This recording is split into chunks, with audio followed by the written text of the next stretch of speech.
Assalamu alaikum. We are going to discuss projectile motion in this lecture. Projectile motion क्या है? हम पढ़ चुके हैं कि रेक्टिलिनियर मोशन होता है। अगर कोई ऑब्जेक्ट एक तरफ या एक तरफ में मूव करे, एक डायरेक्शन में मूव करे, तो हम कहते हैं कि वो फॉर सपोज अगर कोई ऑब्जेक्ट डिस्टेंस कवर कर रहा है ऑन द सरफेस, तो हम कहेंगे कि वो रेक्टिलिनियर मोशन में है, जिस that is called as motion in one dimension. अगर हम किसी ऑब्जेक्ट को ऊपर फेंके, मोशन अंडर ग्रेविटी और फ्री फॉल मोशन, तो वो भी मोशन इन वन डायमेंशन होता है, क्योंकि ऑब्जेक्ट सिर्फ हाइट कवर करता है। लेकिन अगर हम किसी ऑब्जेक्ट को इस तरीके से थ्रो करें या फेंके कि वो दो तरफ में एट ए टाइम मूव करे, दो डायरेक्शन में, दो डायमेंशन में एट ए टाइम मूव करे, तो उसको हम टू डायमेंशनल मोशन कहेंगे। तो प्रोजेक्टाइल मोशन एक टू डायमेंशनल मोशन है, जिसमें हम किसी भी ऑब्जेक्ट को किसी एंगल पर किसी सरफेस के साथ, किसी इनिशियल वेलोसिटी के साथ थ्रो करते हैं, प्रोजेक्ट करते हैं, और वो ऑब्जेक्ट मूव करता है फिर किसी न किसी हाइट पर, और डिस्टेंस जिसको हम सरफेस और लैंड डिस्टेंस वो भी कवर करता है, और हाइट पर भी डिस्टेंस कवर करता है under the action of gravitation force of earth. तो इस किस्म या this kind of motion is called as projectile motion. इसका एग्जांपल क्या है? अगर हम किसी फुटबॉल या क्रिकेट बॉल में बैट से शॉट मारें या फुटबॉल को किक मारते हैं किसी एंगल पर, अगर वो बॉल मूव करता है तो वो दो एट ए टाइम वो दो तरफ में मूव कर रहा होता है। एक वो हाइट कवर कर रहा होता है, वाई एक्सिस यानी वर्टिकल डिस्टेंस कवर कर रहा होता है, दूसरा वो हॉरिजॉन्टल डिस्टेंस कवर कर रहा होता है, जिसको हम रेंज कहते हैं।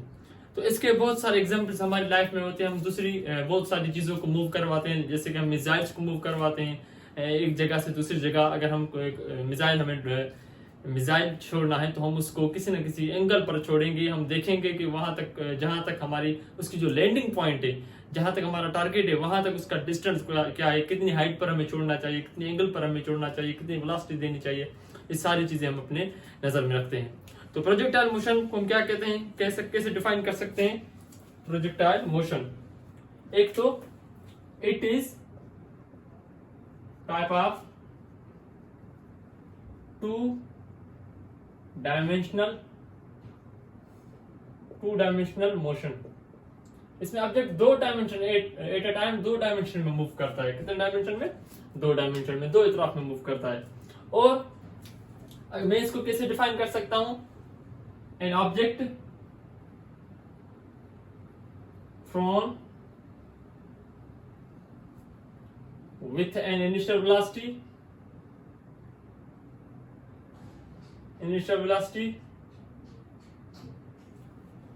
making an angle with surface and moving under the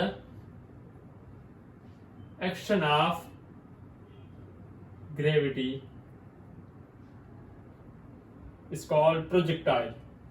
उस ऑब्जेक्ट को जो इस तरह से मूव करे उसको हम प्रोजेक्टाइल कहेंगे, projectile. And this type of motion is called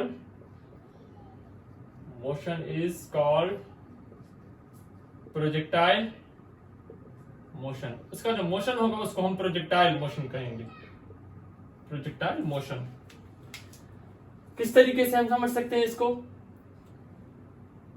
अगर हम ये ग्राफ देखें, इसमें एक्स एक्सिस और दूसरा वाई एक्सिस है। अगर हम किसी भी ऑब्जेक्ट को किसी भी इनिशियल वेलोसिटी के साथ v नॉट यानी कि इनिशियल वेलोसिटी के साथ थ्रो करते हैं किसी एंगल के साथ, वो ऑब्जेक्ट मूव करना शुरू करेगा। अगर वो ऑब्जेक्ट यहां से स्टार्ट करेगा अपना मोशन, इसको हम प्रोजेक्टिंग पॉइंट कहेंगे।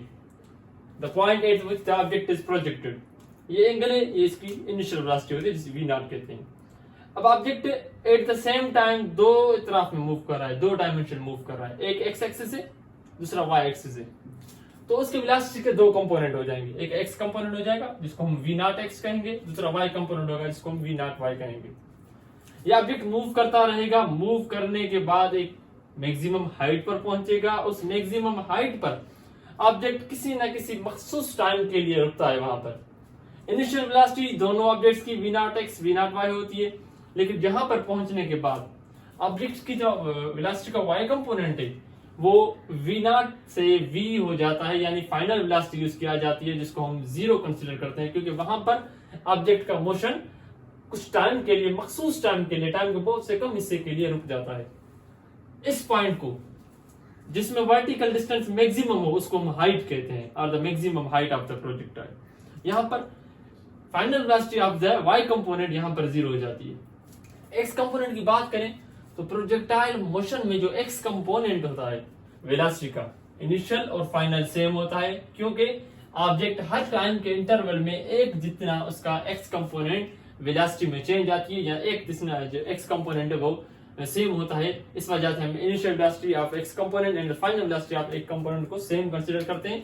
तो v naught x is equal to vx, दोनों सेम होते हैं। जबकि v नॉट y यानी y कंपोनेंट का इनिशियल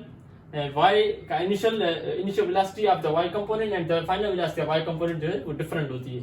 मैक्सिमम हाइट पर जीरो होती है, उसके बाद वो फिर कुछ ना कुछ हो जाती है।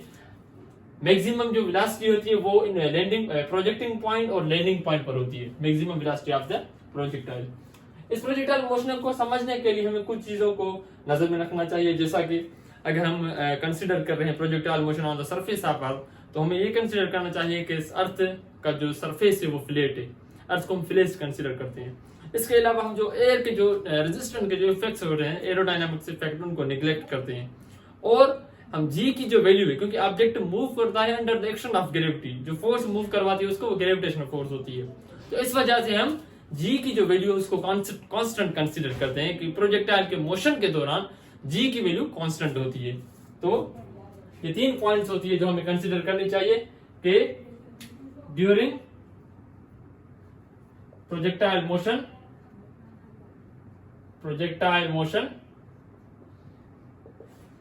aerodynamic or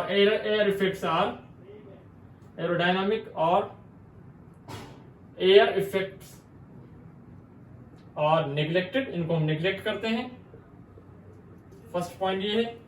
second point is हम consider g, value of g is constant, value of g gravitational acceleration और acceleration due to gravity, g is considered as constant। सारे प्रोजेक्टाइल मोशन में हम इसको कांस्टेंट कंसीडर करते हैं।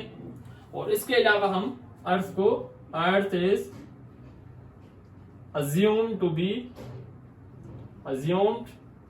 be फ्लैट, हम अर्थ को फ्लैट कंसीडर करते हैं।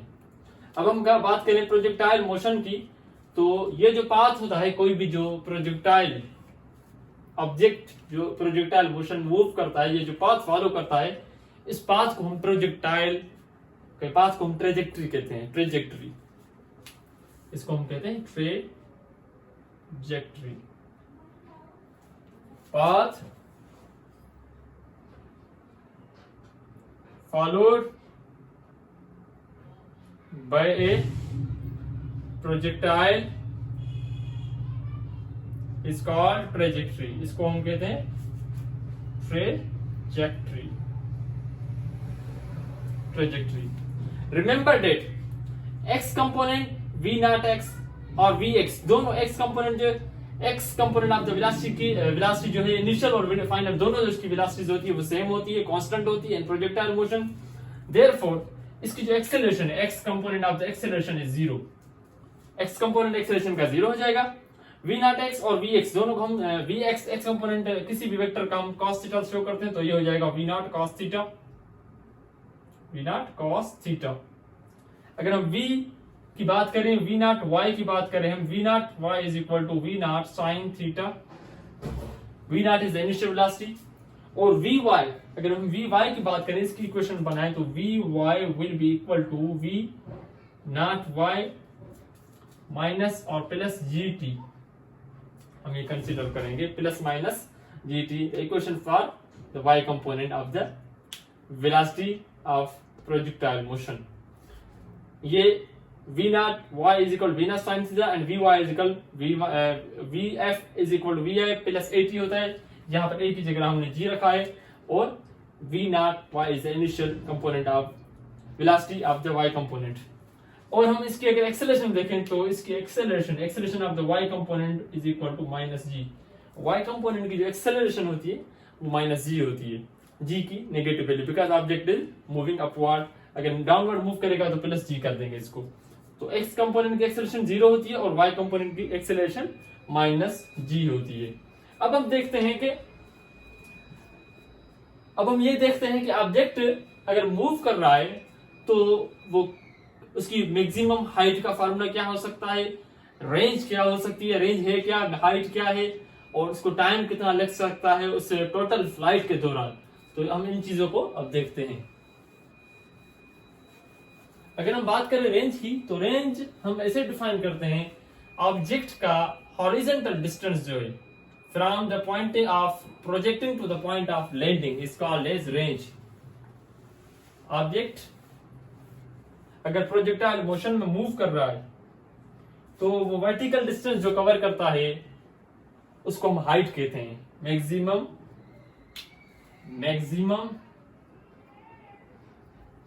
Vertical distance covered by a projectile is called height or maximum height of projectile. The distance from the point of projecting to the point of landing is called range of the projectile. Distance from point of projecting to point of landing is called range of projectile. और horizontal distance हम इसको ऐसे define कर सकते हैं, the horizontal distance of the projectile is called as range of the projectile. और total time during which projectile moves is called time of flight or total time of flight. इसको हम consider करते हैं total time of flight. तो total time of the flight we can drive it or we can simply write it here. Total time of the flight will be equal to, अगर हम half time of the flight की बात करें तो t is equal to v naught y upon g। t इसके बराबर है, we can drive it from this formula vy is equal to v naught y plus minus gt। अगर हम यहां तक टाइम को फाइंड करने की कोशिश करें तो y component will be 0 in the final component of the y component, final velocity of the y component will be 0। हम यहाँ पर 0 पुट करेंगे। Initial velocity v naught y है और g and t, अगर t को हम फाइंड करने की कोशिश करें तो v naught y इस तरफ आ जाएगा और g भी इस तरफ आ जाएगा, तो t का हमें फार्मूला मिल जाएगा t is equal to v naught y upon g। अगर हम टोटल टाइम फाइंड करें, टोटल टाइम जिसको हम t से शो करते हैं, तो ये हो जाएगा t plus t is equal to 2t। अगर हम इसकी वैल्यू पुट करें तो total life time of the flight will be equal to 2। t की जगह हम पुट करेंगे इसकी value v naught y upon g, जिसको हम इससे भी लिख सकते हैं 2 v naught y। इसको हम कंपोनेंट फॉर्म में लिख सकते हैं v naught sin theta over g। This is the formula for the total time of the flight. t total time of the flight is equal to v naught sin theta over g। Total time of flight, total time of flight. So ये किस चीज पर depend करता है? First one is the component of the velocity और the initial component of the velocity और the velocity with which the object is projected, and the second thing is the angle, किस angle पर आप उसको project कर रहे हैं और उसकी वेलोसिटी का मैग्नीट्यूड क्या है, इस चीज पर आपका टाइम डिपेंड करता है फ्लाइट का। जी की वैल्यू हम कांस्टेंट कंसीडर करते हैं इन द प्रोजेक्टाइल मोशन। अब अगर हम हाइट की बात करें तो formula for height will be, formula for height we can drive it from second equation of motion simply. but I am writing a direct height, or the maximum height is equal to h is equal to v naught square sin square theta over 2g। हमने इसको कैसे drive किया? अगर हम second equation of motion को देखें जो होती है 2gh is equal to vf square minus vi square, अगर हम इसको कंसीडर करें तो 2gh vf f कंपोनेंट, अगर हम हाइट फाइंड कर रहे हैं तो हम सिर्फ y कंपोनेंट ऑफ वेलोसिटी को कंसीडर करेंगे। अगर यहां पर हम y रखें vy and v naught y, तो आपको पता है at the maximum height the y component is 0, ये 0 हो जाएगा एंड ये हो जाएगा 2gh। h को अगर हम अकेला करना चाहें h will be equal to minus v naught square upon 2g। v naught square को मैं लिख सकता हूं v नॉट स्क्वायर, इस तरीके से भी लिख सकता हूं v नॉट स्क्वायर या v naught y square upon 2g, इस तरीके से लिखूं, या मैं इसको लिखूं v naught square sine square theta upon 2g। तो ये फॉर्मूला हो जाएगा फॉर द मैक्सिमम हाइट और for the height. h is equal to, ये किस पर डिपेंड कर रहा है? वेलोसिटी पर, projected velocity, angle and g constant होती है, तो the height depends upon the angle and the velocity, इन दोनों पर हाइट डिपेंड करती है। अगर हम रेंज की बात करें, range is the horizontal distance, इसको हम r से शो करते हैं। Range is equal to v naught square sine 2 theta over g, इस तरीके से हम इसको लिख सकते हैं, या हम इसको लिख सकते हैं v naught square 2 sine theta cos theta over g। 2 sine theta cos theta is equal to sine 2 theta, हम इसको इस तरीके से लिख सकते हैं। रेंज का इसका फॉर्मूला हम कैसे ड्राइव कर सकते हैं? We know from the distance formula that s is equal to vt होता है। अगर t total time of the flight consider करें, we know, हमें पता है कि x कंपोनेंट जो है वेलोसिटी का, अगर हम रेंज फाइंड करना चाहते हैं तो range is the horizontal distance. अगर हॉरिजॉन्टल डिस्टेंस फाइंड करेंगे तो सिर्फ horizontal component of the velocity consider करेंगे। Height is the vertical component, इस वजह से हम वर्टिकल कंपोनेंट यानी y component of the velocity consider करते हैं for height. For range we will consider only the horizontal component जो vx होता है और v naught x सेम होता है, तो यहाँ पर हम रखेंगे v naught x, ये टाइम है, और s लिखें यहाँ, s को मैं r कर दूं रेंज, तो ये कोई मसला नहीं, r is equal to v naught xt। तो मैं इसको इस तरीके से ड्राइव कर सकता हूँ कि r इज इक्वल टू, अगर मैं पुट करूंगा इसकी वैल्यू यहाँ पर v naught x की, इसको मैं लिख सकता हूँ v naught x is equal v naught cos theta, v naught x is equal v naught cos theta.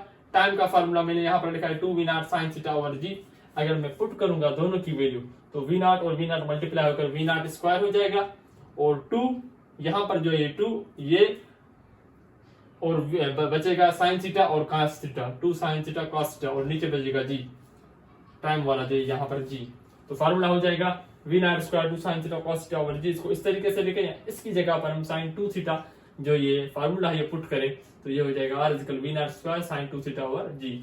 Range भी डिपेंड कर रही है on the velocity and on the angle, दोनों चीजों पर रेंज भी इन्हीं चीजों पर डिपेंड कर रही है।